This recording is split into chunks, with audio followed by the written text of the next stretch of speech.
we've been getting some really great commentary that I want to get into later. But first, I would like to go to our next interview. We've got Sid Salter here with us. Welcome, sir. How are you? I'm well. How are you, Mandy?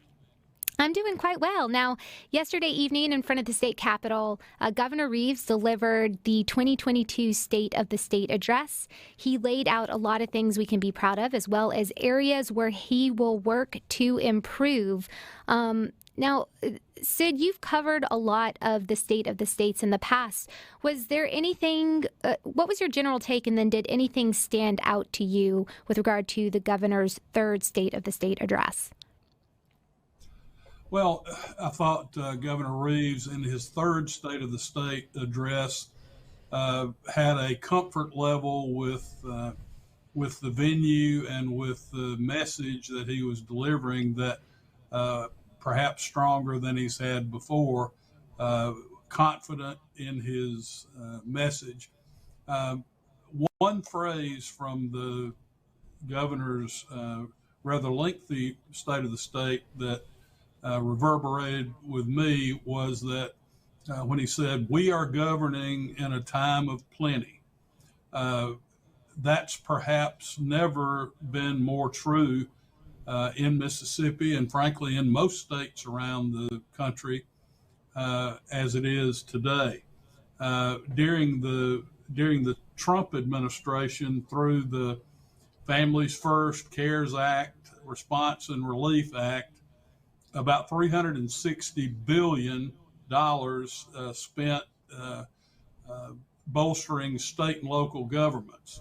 And then the ARPA funds that are available now, you're looking at about $350 billion to the state and local governments out of that. And there's also another $269 billion that was spent on stimulus checks to individuals. And of course, state and local governments get the benefit of that in the form of sales taxes or the use taxes when people take those funds and spend them. So there is a lot of money available in state government and local governments that hasn't been there before. Lieutenant Governor Delbert Hosemann has talked about the opportunity with ARPA funds and some of these other funds cumulatively to have generational, transformational change. And I think as a person with a financial background, Governor Reeves is keenly aware of the opportunity before the state at this time. And I think his speech reflected that. Mandy, the other thing that I would note out of the governor's speech, over the course of my career, we went from sort of a monolithic Democratic state government to now a monolithic Republican state government. All the statewide elected officials, supermajorities in the legislature. So that's represented a lot of change. Historically, in the past, when Republicans first came to power, State of the State addresses really pointed up the contrast between the two parties. And no issue begged that question more than education. Well, Governor Reeves talked about the fact that his administration and the Republican majority in the legislature has made great strides in the numbers that measure the success of public education in Mississippi. And he was talking in terms of significant, meaningful pay raises for public school teachers. And so in the Democratic response to the governor's State of the State address, the Democrats on education were sort of left to say something to the tune of, "We're glad the Republicans have joined with us in supporting these issues." But as Governor Reeves pointed out, the Republicans have compiled a pretty good track record, and if they're able to make good on the teacher pay raise, this will be a a banner year for public education in Mississippi. Still a lot of challenges and still a lot of issues to be addressed, but that was one strong point. One issue that was not heard in the state of the state was Medicaid expansion. And of course, there is still strong support in some circles in the state for Medicaid expansion. Rural hospitals across the state have pleaded for that as a means to stabilize the budgets of these hospitals. Increasingly, and not just in Mississippi, but around the country, these state of the state addresses have become more partisan, sort of on a national level, even though we're talking about state issues. Again, in the government we have in Mississippi with Republican control, Medicaid expansion politically is still a non-starter.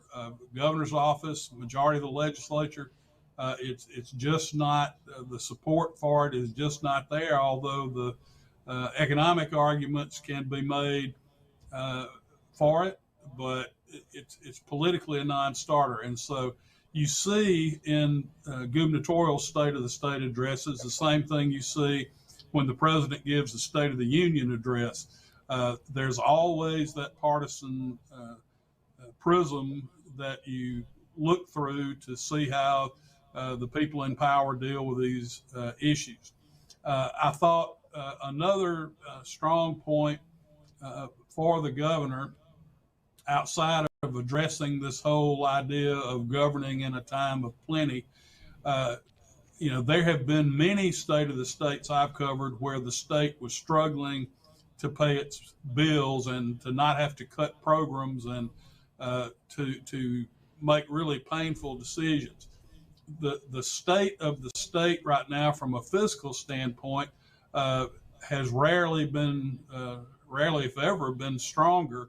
And so we're not agonizing over budget cuts right now. We're agonizing over right-sizing programs. We're agonizing over things that are drains on the budget, like the Department of Corrections and the state prison system. The governor talked about the hiring of Burl Cain and the impact that Burl Cain has had on corrections. More action will be required by the legislature to make a significant impact on what the taxpayers are investing in incarcerating prisoners, whether they want to continue to do that at the current cost or whether they want to try programs to reduce the number of incarcerated Mississippians. And so all of those issues stacked, I thought the governor had a very strong state of the state message. I think it was generally well received by his supporters and received as one would think it would be by his political opponents. But with the whole concept of governing in a time of plenty, look, it's easier to govern when you have the money to put behind the programs. And right now, Mississippi is in that position. Well, it certainly is a shift from the past. And it struck me, too, that there wasn't much of a difference, at least between the first half of the Democrat response, where they were focusing on education as well. It really seems like this is the issue where there is momentum, there is bipartisan consensus. There are still some issues that have to be worked out, some pertaining to curriculum and things along those lines. But with regard to supporting the teachers and recognizing the very important role educators have within the state, not just the economy, but the children, that really rang true to me through his speech. Sid, I'll give you the last word. We've got a few minutes left. Anything else that stood out to you with regard to the governor's state of the state last night? I thought the overall tone was congenial and expressed a desire and a willingness to work with the leadership of the House and the Senate. There are several issues where there is still disagreement between the two chambers, and there is a consensus to be reached, but rarely in legislative sessions do all the issues get resolved and everybody join hands and sing Kumbaya. So That's there's right. still some work to be done there, but all in all, I thought it was a good night for the governor. Well, thank you.